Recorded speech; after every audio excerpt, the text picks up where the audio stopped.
কারাকোরাম, হিমালয় আর হিন্দুকুশ তিন মহাপর্বতের মিলনস্থল পাকিস্তান চিরকালই পরিচিত তার অপার প্রাকৃতিক সৌন্দর্যের জন্য।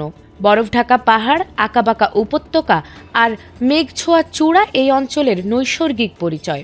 কিন্তু সেই সৌন্দর্যই যখন রূপ নেয় দুর্যোগে, তখন মুহূর্তেই বদলে যায় জীবনের চিত্র।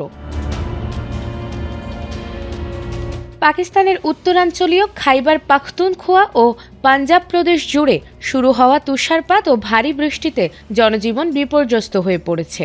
সবচেয়ে বেশি ক্ষতিগ্রস্ত হয়েছে জনপ্রিয় পর্যটন নগরী মুরি ও খাইবার পাখতুনখোয়ার পাহাড়ি এলাকাগুলো। কয়েক ফুট বরফ জমে প্রধান সড়ক বন্ধ হয়ে যাওয়ায় আটকা পড়েছেন কয়েকশো পর্যটক ও স্থানীয় বাসিন্দা। পাকিস্তান আবহাওয়া অধিদপ্তর জানিয়েছে, মুরিতে ইতিমধ্যেই 14 ইঞ্চি তুষারপাত রেকর্ড করা হয়েছে। আর পরিস্থিতি নিয়ন্ত্রণে শহরে পর্যটক প্রবেশে নিষেধাজ্ঞা জারি করেছে স্থানীয় প্রশাসন। খাইবার পাখতুনখোয়ার তিরাহ উপত্যকা সহ দুর্গম পাহাড়ি অঞ্চলে ভারী তুষারপাতের কারণে কয়েকশো বাস্তুচ্যুত পরিবার মানবেতর জীবনযাপন করছে। উদ্ধারকারী সংস্থা রেস্কিউ 1122 এর শতাধিক কর্মী 23টি বিশেষ যানবাহন নিয়ে উদ্ধার অভিযানে নেমেছে।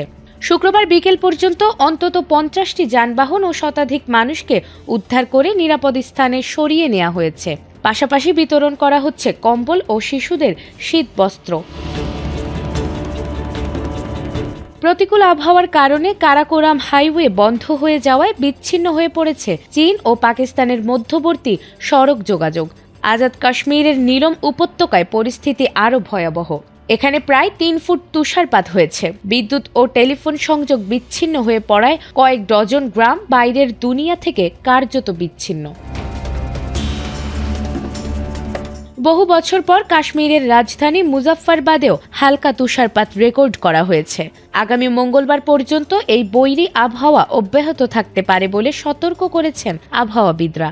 বন্ধ সড়ক খুলে দিতে সেনাবাহিনী ও দুর্যোগ ব্যবস্থাপনা কর্মীরা কাজ চালিয়ে যাচ্ছেন। সব মিলিয়ে এই বৈরী আবহাওয়ার কারণে ভোগান্তিতে পড়েছে দেশটির অসংখ্য মানুষ। নাজমুন নাহার জান্নাত, এটিএন বাংলা।